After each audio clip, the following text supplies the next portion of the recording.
my cousin knew a PR lady, was really good friends with a PR lady, and she took me to 3 agencies like yours, and I showing them around. I got a picture of Stormy Kromer in 1915, and I got a 1942 picture of my grandpa wearing a hat, and I'm knocking on doors looking for it. And I remember the creative director in the company that we hired just saying, "You don't have a clue what you've got here," you know. And then probably our big break with Stormy Kromer was the agency said, "I think this is something the Journal would like to write about." And I'm thinking, yeah, right, the Milwaukee Journal wants to write about me. Me and my hats? Yeah. Really? Yeah. So I go back down to Milwaukee, and we use the conference room of the agency. And the lady had we had a 1 o'clock appointment. Mm-hmm. And at 1:05, I can remember, she leaned against the doorway and looked at her watch and said, "I've got 55 minutes.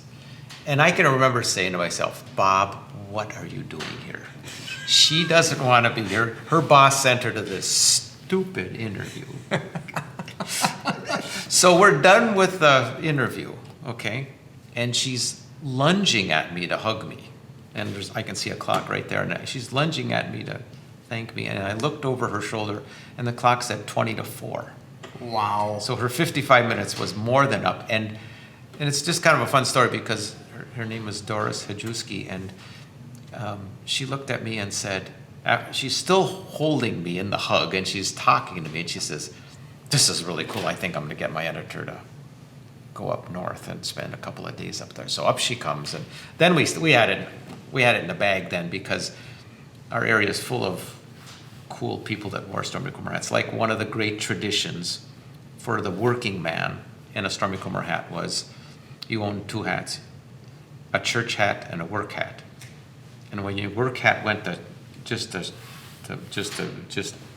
worn out raw, you converted your church hat to your work hat, and you bought a new church hat. Okay, there you have it. And so we brought in this guy who spoke broken English named Otti Nirmala, and he came and told the story to Doris, you know, because he actually did that. It wasn't his story. Sure. This is how he worked as a working man. He had a hat and everything like that.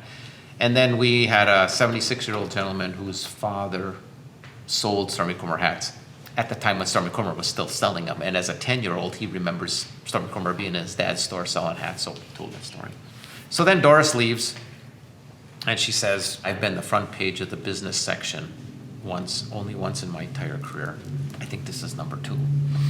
And off she went.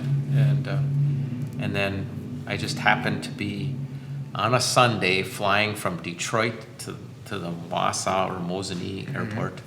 And I got off the airplane, and I walked in the airport on a Sunday, and there I was, and somebody's walking across the airport holding a journal, and there I am above the fold, the big story in Wisconsin, saving the hat company from going out of business. Sure. They spun it, saving the hat company that needed jobs in America, keeping jobs in America, and the quirkiness of Stormy Kromer. So they spun the 3 stories together. So, wow. And that, just to put it in perspective, when I'm a competitive person, I bought a 98-year-old company, and I said, "What was the best year of hats? What was the biggest number of hats that you sold in a year?"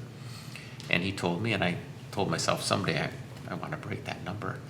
That article, in 2 months, sold 3 times the best year's worth of hats. Wow.